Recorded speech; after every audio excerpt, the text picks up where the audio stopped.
Bismillahirrahmanirrahim. Assalamualaikum warahmatullahi wabarakatuh. Oke, sobat semuanya, berjumpa kembali bersama saya, Mat Seirozi. Nah, pada kesempatan kali ini kita akan melanjutkan materi yang ada di kelas 7 yaitu aljabar. Aljabar itu bukan berarti Jawa Barat, bukan. Berarti kalau Jatim, Jawa Timur, Aljatim. Enggak, ya ini aljabar itu memang nama suatu materi atau cabang matematika ya, yaitu aljabar. Kalau dalam bahasa Inggris itu algebra. Aljabar ini memang berasal dari bahasa Arab ya, memang aljabar.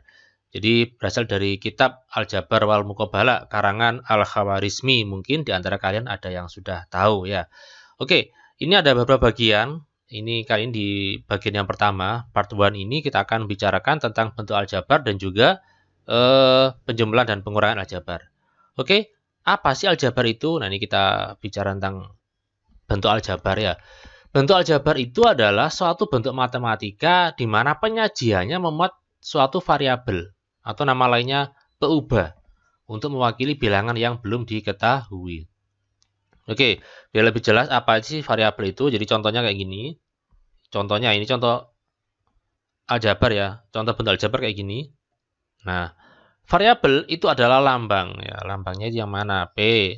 Oke, nah ini yang disebut dengan variabel atau peubah, yaitu lambang pengganti suatu bilangan yang belum diketahui nilainya dengan jelas. Biasanya dilambangkan dengan huruf ya, huruf. Ada juga yang kotak atau apa, tapi yang paling umum kalau kalian sudah di SMP sampai jenjang ke atas ini selalu huruf.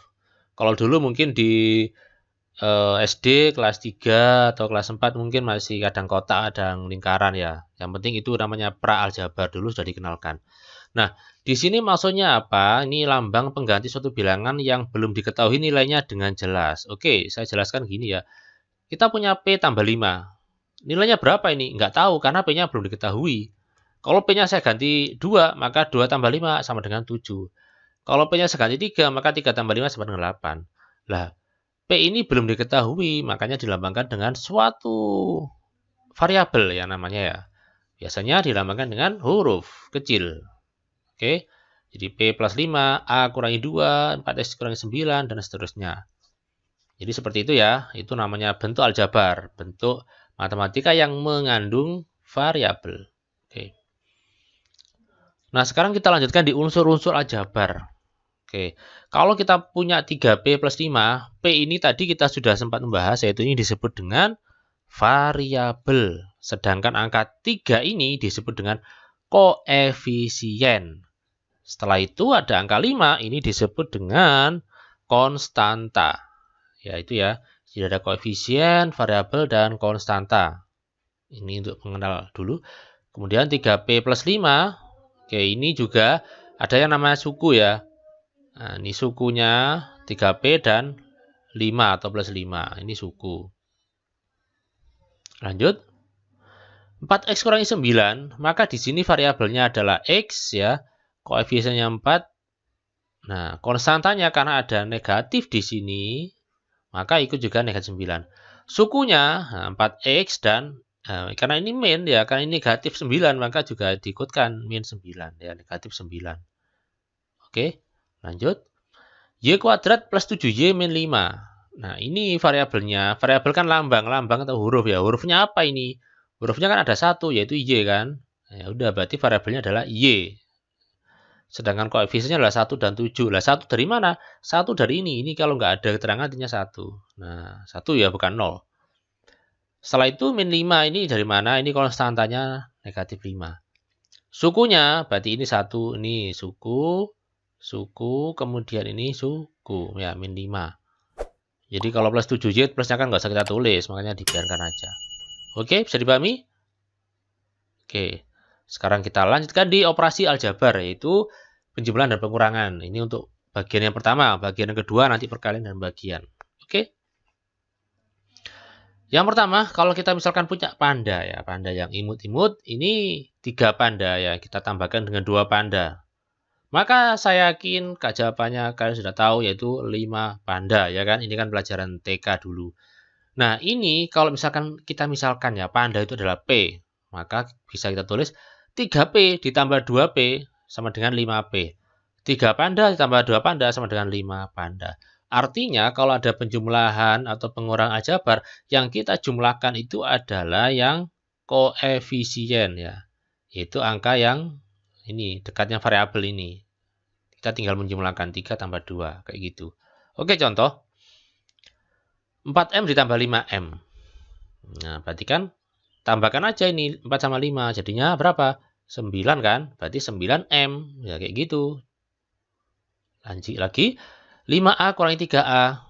Ya, sekarang kita kurangkan angkanya, variabelnya ini, koefisiennya ini. 5 kurangi 3 berapa? 2. Berarti 2A. Lanjut. Nah, bagaimana kalau 3? Nggak apa-apa. Ini kan 7 kurangi 2 berapa? 5. 5 tambah 3 berapa? 8. 8B berarti. Lanjut. Nah, sekarang bagaimana kalau seperti ini, Pak? Ada yang variabel, ada yang konstanta, nggak ada variabel. Ya, nggak apa-apa. Berarti kita kerjakan, kita kumpulkan yang bisa dikerjakan. Maksudnya kita kumpulkan yang sejenis. Jadi kalau mengandung C ya C, kalau nggak ada ya nggak ada. Ini 9C kita gabungkan. Kita jumlahkan dengan 2C. Jadi gitu caranya. 9C tambah 2C berapa? 11 kan? Makanya C tulis 11C. Nah, selanjutnya 5 dengan 3 karena sama-sama tidak ada variabelnya. 5 ditambah 3 berarti 8 kan? Positif kan? Berarti plus 8. Nah, ini sudah selesai. Ini nggak bisa disederhanakan lagi. Karena apa? Karena ini nggak ada variabelnya, yang satunya ada. Berarti nggak bisa diselesaikan. Ini sudah final. Selesai. Oke, lanjut. Ini sama dengan yang di atas ya. Cuman ini 7P dan plus P. Nah, kalau nggak ada angkanya ini berarti berapa? 1 kan ya? Nah, 7P tambah 1P berapa? 8P. Selanjutnya plus 2 dengan negatif 6. 2 kurangi 6 berapa? Min 4 kan ya? Berarti tulis min 4. Jadi kalau misalkan hasilnya positif ya kita tulis plus berapa. Kalau negatif ya ditulis negatif. Seperti itu. Oke lagi. 4Y kurangi 3 ditambah 2Y ditambah 1. Jadi kita kumpulkan yang ada Y-nya ini dengan ini. 4Y dengan 2Y. Jadi 4Y dengan negatif 3 nggak bisa ya. Bisanya 4Y dengan 2Y. 4Y dengan ditambah 2Y berapa? 6. 6Y. Nah ini min di sebelahnya Y ini bukan punyanya 4Y tapi punyanya negatif 3 ya. Sehingga ini kita tulis kayak gini ya. Min 3 dengan plus 1. Ya, min 3 ditambah 1. Ya, negatif 3 ditambah 1. Ini kita sudah belajar di bilangan bulat dulu berapa? Yaitu min 2. Berarti 6Y min 2 jawabannya. Oke, semakin lama semakin bervariasi soalnya. Lanjut. 8X min 2 dikurangi 6X min 3. Nah, ini harus bisa bilangan bulatnya ya. Kalau bilangan bulatnya masih kurang paham, maka kalian akan kesulitan. 8X dengan min 6X. Berarti 8X dikurangi 6 berapa? 8 kurangi 6 ya 2, berarti 2X. Nah, selanjutnya ini min 2 dengan min 3. Nah, berapa ini min 2 min 3? Ini bukan dikali ya, tapi dikurangi ya atau dijumlah ya. Yaitu min 5. Jangan sampai salah plus 5 ya. Karena min 2, min 3. Bukan perkalian ya. Kalau perkalian kan plus 6. Ini penjumlahan. Lanjut. Bagaimana kalau 3? Nggak masalah. Ini kita kelompokkan aja yang sama. A dengan A. Berapa? 8A. B dengan ini. B. 7B dengan min 3B. Ya, 7 dikurangi 3, berapa? 4 kan? Plus 4B. Selanjutnya, min 5C dengan plus 7C. Nah, min 5 dengan plus 7. Hutang 5 dibayar 7, berarti kan hutangnya sudah hilang. Artinya plus ya, sudah plus 2. Berarti plus 2C. Dan ini sudah final, nggak bisa diselesaikan. Ini sudah selesai. Karena apa? Karena masing-masing variabelnya berbeda, sehingga tidak bisa kita sederhanakan lagi. Oke, bisa dipahami ya. Oke, nah ini ada lagi yang sedikit bervariasi. Bagaimana kalau ada kurungnya, Pak? Oke, ini kita sudah belajar dulu waktu bilangan bulat. Ada sifat namanya distributif, yaitu kita kalikan. Ini kalau nggak ada apa-apanya, ini artinya kali ya. Sekarang kalau di aljabar kita nggak usah pakai kali silang itu nggak usah kita tulis ini. Ini kali itu. Ini kali kalau nggak ada apa-apanya. Kadang titik, kadang nggak ada apa-apanya. Oke, ini 2 kali 3x berapa? 6x. 2 kali ini negatif 4, ya min 8.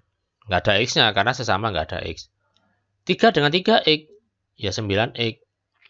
3 dengan plus 5, ya plus 15. Setelah itu kita kumpulkan sesama yang ada x-nya, 6x dengan 9x, ya ini 6x dengan plus 9x. 6 tambah 9, 15x. Nah, setelah itu min 8 dengan plus 15. Hutang 8 dibayar 15. Berarti kan sudah plus kan ya, plus 7.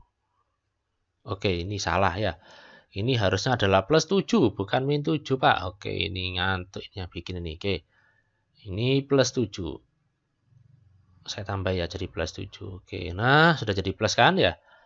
Min 8, 15 itu plus 7. Oke, bisa dipahami? Oke, lanjut. Nah, ini contoh lagi ya, biar lebih paham. Nomor 10. Ini kita kumpulkan ya. 5x dengan 2x. Berapa? Kan tambah kan, berarti jadi 7x. Min 6y dengan plus 10y. Hutang 6 dibayar 10. Plus berarti ya. Sudah, karena positif lebih besar, berarti plus 4y. Min 1 dengan min 3, min 4. Selesai. Ini nggak bisa disederhanakan lagi. Oke, lanjut. Ini bagaimana udah ada kuadratnya? Oke, enggak masalah. Berarti yang ada kuadratnya kita kumpulkan dengan yang ada kuadratnya. Ini. Terus kita tinggal menjumlahkan koefisiennya saja. 2 tambah 7, ya 9. 9a kuadrat. 4a dengan min 9a. Ya, 4 kurangi 9. Ya, min kan? Min 5 ya, min 5a. Min 3 dengan plus 8. Plus 5. Oke, selesai. Nah, berikutnya nomor 12. Ini hati-hati sekali. Caranya sama, distributif ya. Kita kalikan ini ya. Ini kali ini 2M. Ini kali ini min 8. Nah, hati-hati. Ini kali ini min 8M ya kan, karena ini ada min 2. Ini ada min. Terus min 2 kali min 5. Nah, ingat ya. Negatif 2 dikalikan negatif 5. Jadi berapa? Plus kan? Baik, min 2 dikali min 5 sama dengan plus 10, maka di sini jawabannya adalah plus 10. Jadi negatif kali negatif hasilnya positif. Oke, setelah itu kita jumlahkan 12M dengan min 8M. 12 kali 8 berapa? Ya 4M ya. Oke, 4M. Setelah itu min 8 dengan plus 10. Hutang 8 dibayar 10. Ya plus kan? Ya plus 2. Oke, gampang ya? Oke, selanjutnya bagaimana kalau seperti ini? 2 kali 3B, 6B. 2 kali min 2C, min 4C. 2 kali 5 plus 10. Nah, ini min 2 kali 5B, berarti min 10B. Min 2 dikali min 3, jadinya plus. Hati-hati ya. Jadi karena ini tandanya itu kan pengurangan atau negatif. Kalau negatif hasilnya jadi positif. Setelah itu ini negatif dikalikan dengan positif, maka akan menjadi min. Jadi min 12. Nah, ini tandanya berubah kan ya. Nah, hati-hati ya. Kalau sudah kita dapatkan seperti ini, kita tinggal menjumlahkan. 6B dengan min 10B berapa? Min 4B. Min 4C dengan 6C plus 2C. Plus 10 dengan min 12. 10 tambah kurangi 12, ya min 2. Udah selesai, oke? Nah, mudah ya? Oke, semoga bisa dipahami ya. Nah, setelah kita mempelajari latihan-latihan contoh-contoh yang tadi, kita saatnya sekarang latihan penjumlahan dan pengurangan aljabar ya. Oke, nanti ada juga soal-soal cerita, oke. Nah, biasanya juga di buku-buku itu ada yang seperti ini penjumlahan pengurangan. Tentukan jumlah dari 4A, 7A plus 4B dengan 8A min 6B. Nah, ini kita jawab.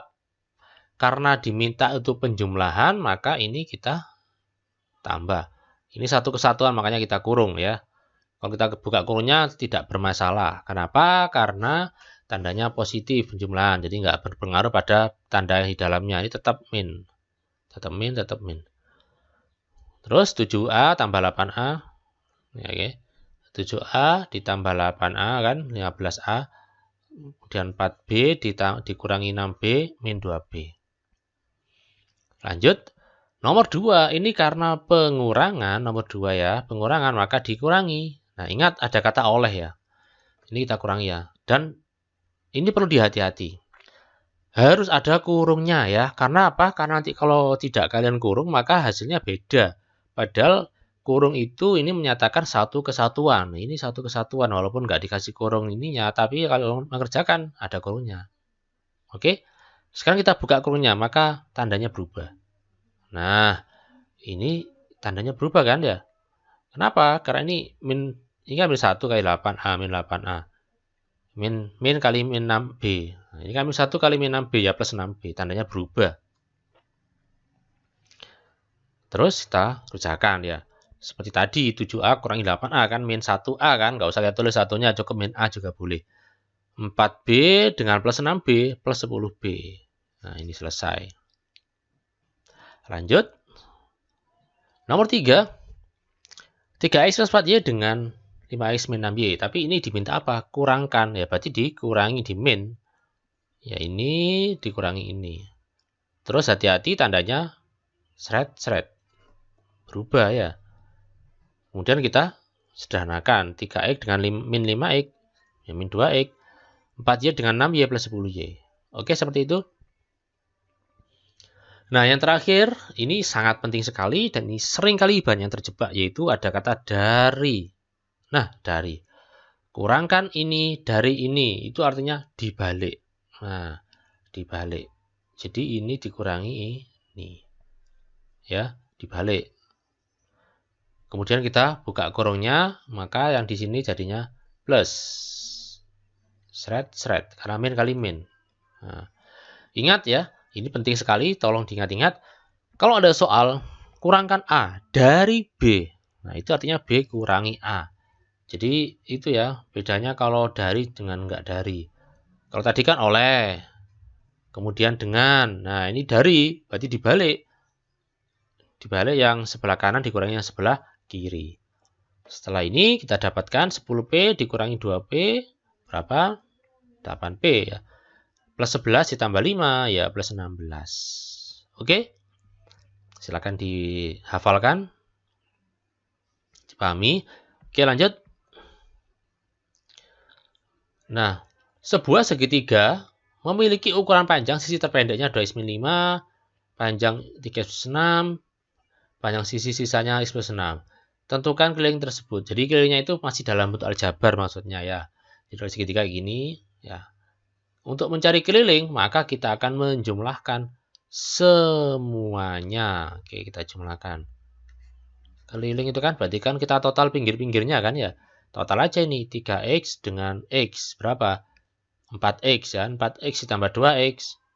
6X. Berarti ini 6X. Lanjut. Terus kemudian plus 6 ditambah 6, 12. 12 dikurangi 5 berapa? Plus 7 kan? Makanya tulis plus 7. Ini dalam kurung sentimeter karena panjang. Oke, ini kali ya, bukan ini X ya, bukan kali ya. Jadi memang mirip. Tapi biasanya di beberapa guru itu ada yang nulis X itu kayak gini ya, 6X plus 7. Ada yang pakai gini ya, kayak Q gitu. Memang zaman dulu kayak gini biar membedakan antara kali dan X, tapi sama aja. Oke, bisa dipahami? Lanjut. Suatu persegi panjang diketahui 3x plus 2 cm dan lebarnya 2x min 3. Tentukan keliling persegi panjang dinyatakan dalam X. Jadi soal ini sama dengan soal sebelumnya. Ada persegi panjang, ini 3x plus 2, maka yang atas juga sama. Ya kan, pasti sama, karena persegi panjang. Ini 2x min 3, maka 2x min 3. Nah, berikutnya untuk mencari keliling, maka kita hitung keliling. Kita jumlah semua, 3x ditambah 3x, 6x. 6x ditambah 2x, 8x. 8x ditambah 2x, 10x. Nah, 10x. Lanjut. 2 ditambah 2, 4. Ya kan? 4 dikurangi 3, 1. 4 kali 1. 1 dikurangi 3. Nah, 1 kurangi 3 berapa? Min 2. Maka ini jawabannya 10x min 2. Oke. Nah, ini karena keliling maka kita cara tulis satuannya sentimeter. Bisa dipahami ya? Boleh juga kalau nulisnya kayak gini. Ya, kayak gini juga boleh. Ini boleh ya. Oke, bisa dipahami ya? Nah, berikutnya. Nah, karena part 1 ini sudah selesai, kita cukupkan sekian. Insyaallah di pertemuan berikutnya kita akan sambung lagi di perkalian dan pembagian aljabar ya. Aljabar itu ada yang mengatakan sulit, tapi terus terang itu adalah hoax bagi kalian yang rajin. Insyaallah aljabar itu adalah sangat mudah dan menarik. Oke, terima kasih atas perhatian kalian. Mohon maaf atas segala kekurangan, kesalahan atau bahkan kelebihan. Saya akhiri, wassalamualaikum warahmatullahi wabarakatuh. Sampai jumpa.